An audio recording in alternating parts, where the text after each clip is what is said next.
Hi to all my friends from Farms Intermediate School. It's Miss Cole from the LOC Student Run Credit Union. Due to the fact that we're not in school right now, I thought I would come visit you through a video. Each week, I'm going to read a chapter out of a book called Orson's Lessons in Wealth. This book is to help teach you about how to create wealth as well as how to keep it. I hope you guys enjoy. Orson's Lessons in Wealth by Carl Woodhouse, illustrated by Yoga D.C. Arista.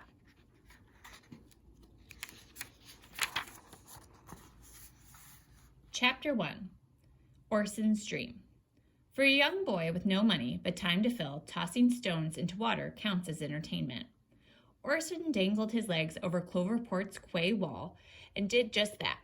On this day, however, each splash of a pebble felt more exciting than usual. There was a buzz around the whole town. A trading ship had docked, a galleon laden with exotic goods from far-off lands. The traders and dock workers fascinated Orson as they rushed about their business. He watched as the ship's crew unloaded a steady stream of chests down the gangway. One crewman was struggling to carry a heavy chest on his shoulder. He staggered side to side, unaware a discarded coil of rope lay in his path. His foot caught. He tripped, cried out, and dropped the cargo to stop himself from falling. The chest crashed to the cobbled walkway, and its lid burst open. The contents spilled from inside. Orson gasped as golden coins and jewels flowed out. He stared in awe as a single gold doubloon rolled towards him. It spiraled around and settled on the ground next to him. He picked it up and trembled. He had never held a gold coin before. It was heavier than he had expected, and its shine was dazzling. Admiring the coin, Orson imagined how it would be to own it. He and his mom were quite poor, but he wondered what it would be like if the whole chest was theirs. What if they had those riches for themselves? What difference would it make to their lives if they had no money worries? Orson sighed. He knew it was just an illusion. He would have to return the coin to its owner, and he would not become wealthy that day. As he drifted into his daydream, a shadow loomed over his head. Opening one eye, he squinted up at an impressive figure of Captain Harrison. The captain had met Orson and his mom many times before in their tailor shop in town. He often bought new garments or had his clothes repaired there after overseas adventures. When he was not at school, Orson would help in the shop if it was busy. It was Captain Harrison's galleon that had docked, and normally he would be supervising his crew as they unloaded his latest shipment.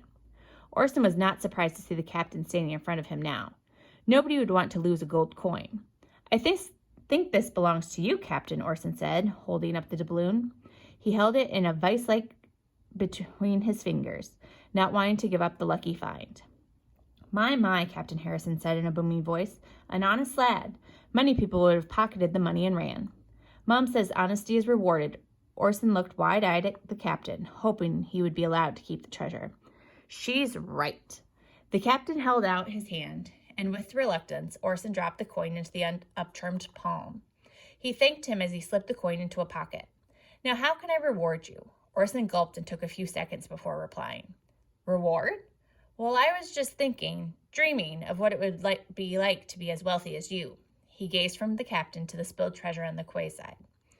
"I've seen your fine clothes and your ship packed with treasures. You are so lucky. I wish I could be rich and lucky too." Orson hoped the captain would pick up his hint that some gold would be an appropriate reward. Captain Harrison chuckled as he repeated the words. "You wish you could be lucky like me. Let me tell you a secret." He bent down and whispered, "You don't need luck. You need knowledge." It seemed the coin would stay deeply buried in the captain's pocket. "Your reward for your honesty will be education." "What? School? Blech. No thanks." "No, not school education. Financial education. The stuff they don't teach in schools. Why not join me today? I'll show you how to earn many coins."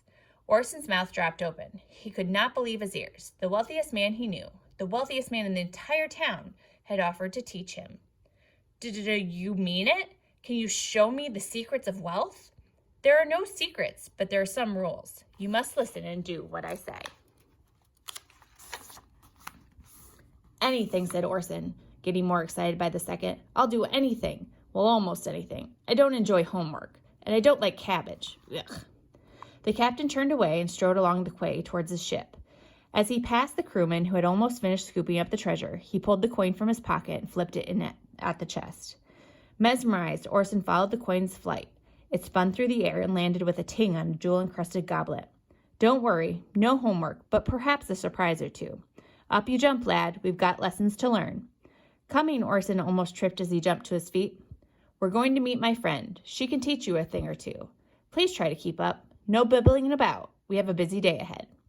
Orson fell in beside his newfound teacher and tried to match his stride.